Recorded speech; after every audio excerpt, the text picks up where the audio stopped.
Então, chegado aquele grande momento, mediação tecnológica, primeiro ano, momento de nós fecharmos a unidade 2.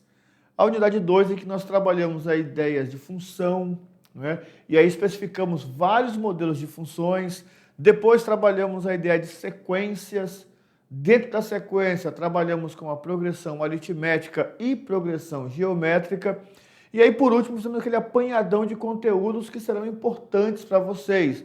Não é? Falamos de média, falamos de... média não. Falamos de razão, proporção, regra de 3. E aí, então, chegou aquele momento de revisar alguns conteúdos que vão ser importantes na hora da prova. Ressaltando que, na aula anterior, vocês fizeram aquele quiz revisional. Muito importante, porque algumas daquelas questões são questões bem parecidas com as questões da prova. Então, na aula agora, vamos relembrar alguns tópicos importantes. Nessa aula não tem resolução de questões, é só mesmo para relembrar algumas ideias e alguns pontos que serão importantes daqui a pouco na hora da prova. Ok? Então, na telinha, diretor, aula 71.1, revisão geral de avaliação. Então, nessa aula, nós vamos falar sobre a função afim e a função quadrática, tá certo? Relembrando alguns detalhes importantes, aqui destacamos a parte 2 da função afim, em que falamos dos zeros e do gráfico, e alguns problemas que envolvem função afim. Na função quadrática, nós vamos falar sobre alguns casos particulares, relembrando delta e também falando de soma e produto. Também destacamos aqui, olha só, a parte em que nós temos na função quadrática, os problemas ali para serem resolvidos. Temos as progressões aritméticas e geométricas. Razão, proporção, regra de 3, nós vimos agora recentemente, então está bem ali com vocês, ali bem fresquinho, beleza? Então 6 tópicos importantes, lembrando que razão, proporção e regra de 3 também são assuntos da nossa avaliação. Na aula 37.1, nós trabalhamos a função afim, onde falamos das raízes, que também pode ser chamada de zeros, e falamos do gráfico da função afim. Olha só o que acontece. Vamos lá. Toda função que tem uma relação dos números reais e que tiver a estrutura f de x igual a ax mais b, ela é uma função afim. Importante você lembrar disso. Essa é a função afim. Dentro da função afim, volta aqui, nós temos o termo dependente e o termo independente. Termo dependente é o nosso coeficiente A. O nosso coeficiente A ele é o termo... Desculpa, vamos melhorar aqui. Vamos apagar tudo. Termo dependente, volta aqui. Termo dependente, AX. AX, o A é o coeficiente numérico do termo dependente. Pronto, ficou melhor. E o termo independente é o nosso B. Perfeito. Na função afim, nós ainda temos a seguinte estrutura. Nós falamos nas aulas sobre o valor numérico e falamos sobre as raízes. Valor numérico, substituir o número que eu tenho pela letra. F de x igual a 2x mais 5. Quero calcular o f de 2. No lugar do x eu vou colocar o 2. E vou realizar todo o processo de operação. Zeros ou raízes é quando eu igualo a minha função a x. Tenho aqui f de x igual a 2x menos 6. Quero o zero da função. 2x menos 6 é igual a zero. Resolvo isso aí e está tudo tranquilo. Temos aqui o mapa mental para ficar bem tranquilo com relação a... Volta aqui. E aí, olha só, vamos falar aqui do nosso gráfico. O nosso gráfico ele vai ser um gráfico crescente quando o nosso coeficiente A for maior do que zero.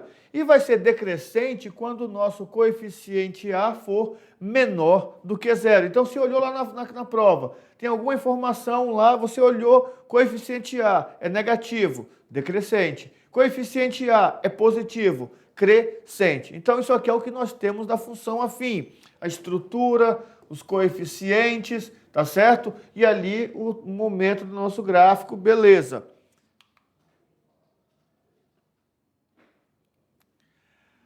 Aqui outro mapa mental, esse nós falamos em aula também, beleza. Vamos então para a nossa função quadrática.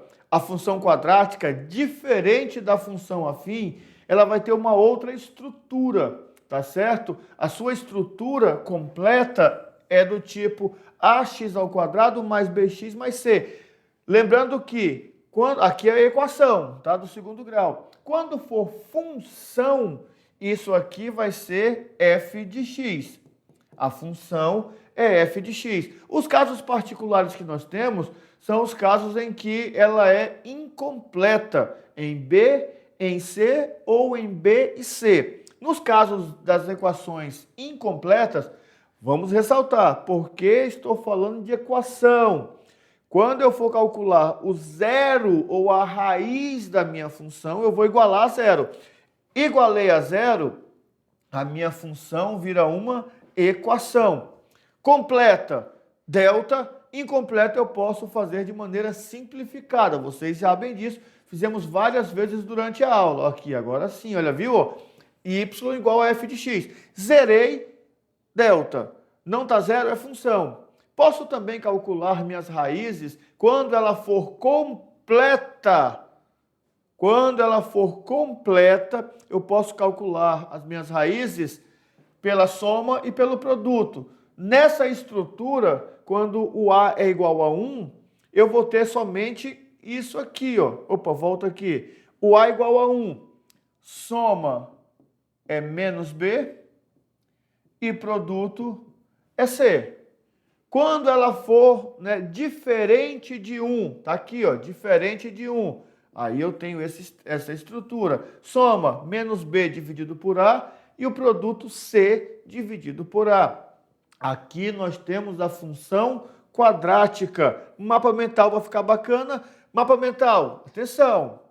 Função polinomial do segundo grau. F de x igual a ax ao quadrado mais bx mais c. Quero encontrar as minhas raízes. Quero encontrar as minhas raízes. Aí eu vou pegar essa função e vou igualar a zero. Ax ao quadrado mais bx mais c igual a zero. Fiz isso, delta, b ao quadrado menos 4 vezes a vezes c, menos b mais ou menos a raiz de delta dividido por 2a.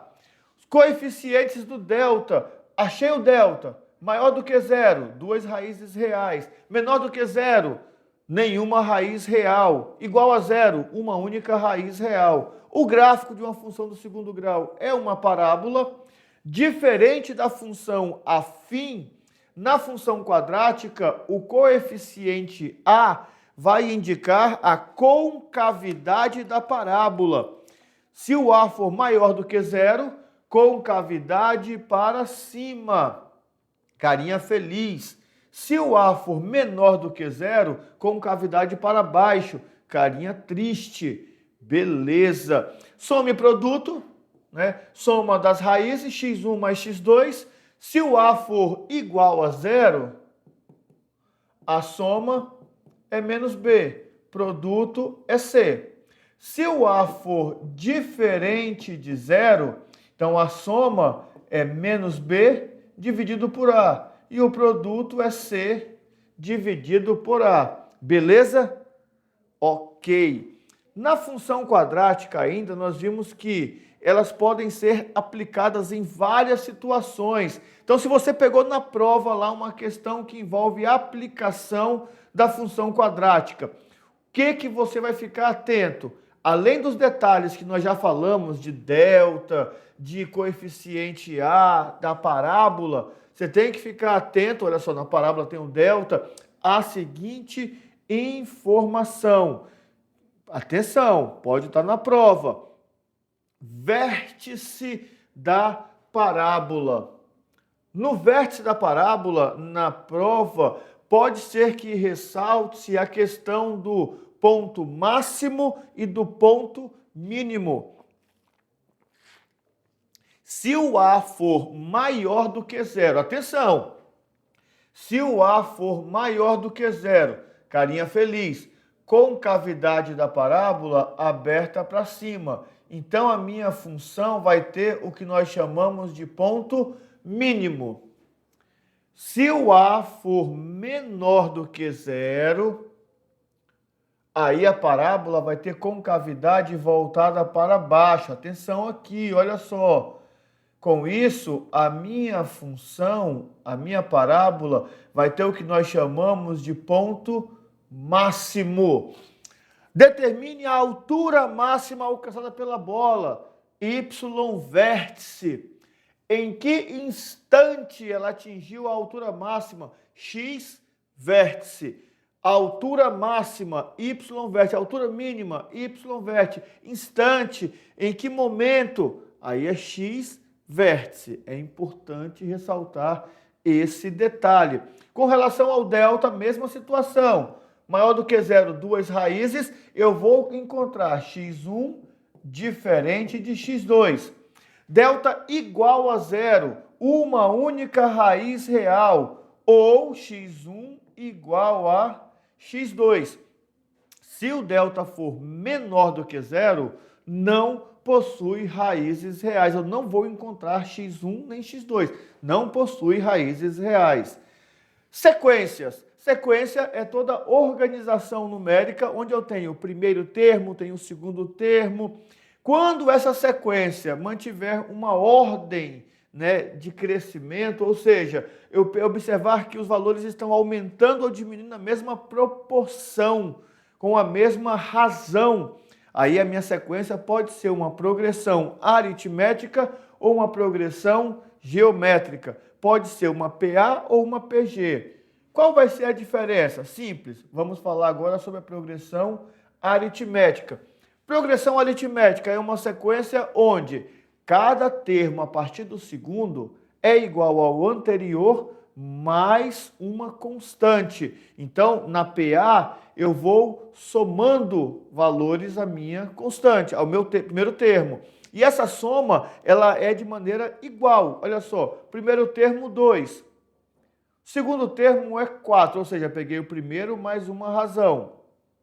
Terceiro termo é 6, peguei o segundo mais uma razão. Já consigo observar que a razão é 2. Por quê? 2 mais 2, 4. 4 mais 2, 6. 6 mais 2, 8. 8 mais 2, 10. Então, tenho uma PA de razão 2. Beleza. Cada termo a partir do segundo é igual ao anterior mais uma constante. Não esqueçam disso. A PA pode ser crescente, decrescente ou constante. Crescente, a razão é positiva, ela está aumentando. Decrescente, a razão é negativa, ela vai diminuindo. Constante, a razão é zero, ela se mantém da mesma forma. Quando eu pegar a prova, já vão estar essas fórmulas de PA na fórmula, tanto do termo geral quanto da soma. Termo geral é uma equação utilizada para encontrar qualquer termo da minha progressão aritmética, desde que eu tenha o primeiro termo e a razão. Eu encontro o termo que eu quiser. Se eu tiver o enésimo termo e o primeiro, eu posso encontrar a razão ou encontrar a quantidade de termos, dependendo do que o problema queira. Soma dos termos. Para somar termos em uma PA, eu preciso ter o primeiro e o último termo. Tenho o primeiro, tenho o último, jogo na equação e encontro a soma dos termos. Professor, mas a equação tem lá N. N é número de termos, ou seja, a quantidade de termos que eu vou somar. Se eu tenho o primeiro e o décimo, eu quero somar 10 termos. Então, primeiro mais décimo é igual a, né, vezes 10 dividido por 2. Então, se aqui for o A20, significa que eu estou somando 20 termos da minha progressão aritmética. Então, vai ser o A1 mais o A20 vezes 20 dividido por 2. Bem tranquilo. Na hora da prova, atenção ao AN, a fórmula do termo geral, tá bom? O que ele está pedindo? Na hora de interpolar, você precisa encontrar a razão. Se ele perguntar quantos múltiplos, quantos termos, é N. Se ele pede o 20º, então é o A20. Ah, qual o primeiro termo? É o A1. Atenção na hora da leitura. Não esqueçam que nós comentamos em aula. A interpretação é a alma do negócio. É a resolução do problema vem a partir da interpretação. Beleza? Ok. E aí temos a progressão geométrica, o último tópico que nós separamos para a nossa avaliação. Na progressão geométrica, nós sabemos que a diferença dela para PA é que ela vai multiplicar os termos, não é? Então, ela trabalha com uma multiplicação, vou até trazer para cá, de termos, tá bom? Nessa multiplicação, o que vai acontecer? Eu vou multiplicar termos iguais, porque eu tenho que multiplicar pela razão.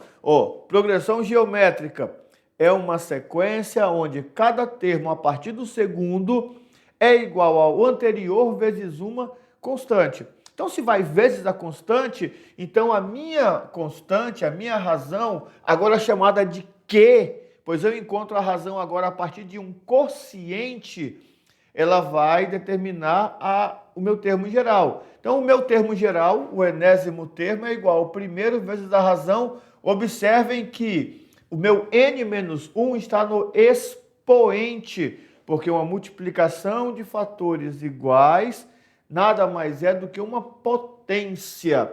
Perfeito. Se eu quero encontrar o décimo termo é igual ao primeiro vezes a razão elevado ao expoente de número 9.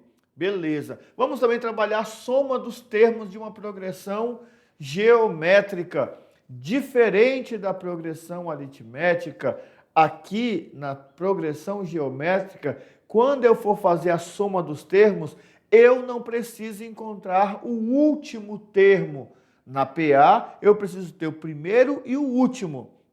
Se o problema disser, determine a soma dos 10 primeiros termos e não me der o décimo termo, eu preciso encontrar o décimo termo.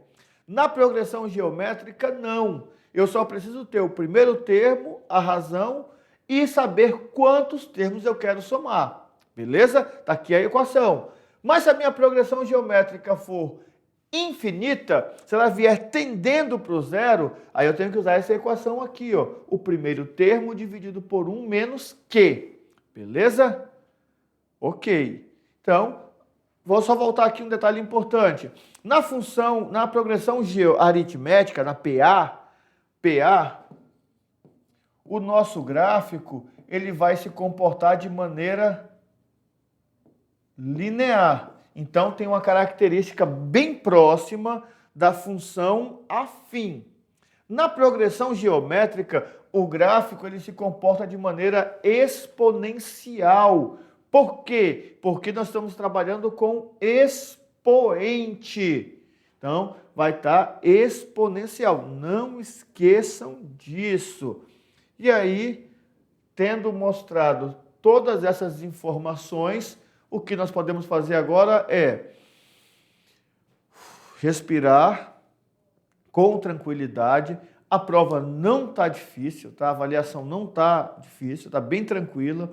Se vocês fizeram as atividades de sala, se vocês refizeram as questões que nós fizemos com vocês aqui, tanto na aula como na atividade de sala, se vocês focarem direitinho, não terão problema nenhum, tá certo?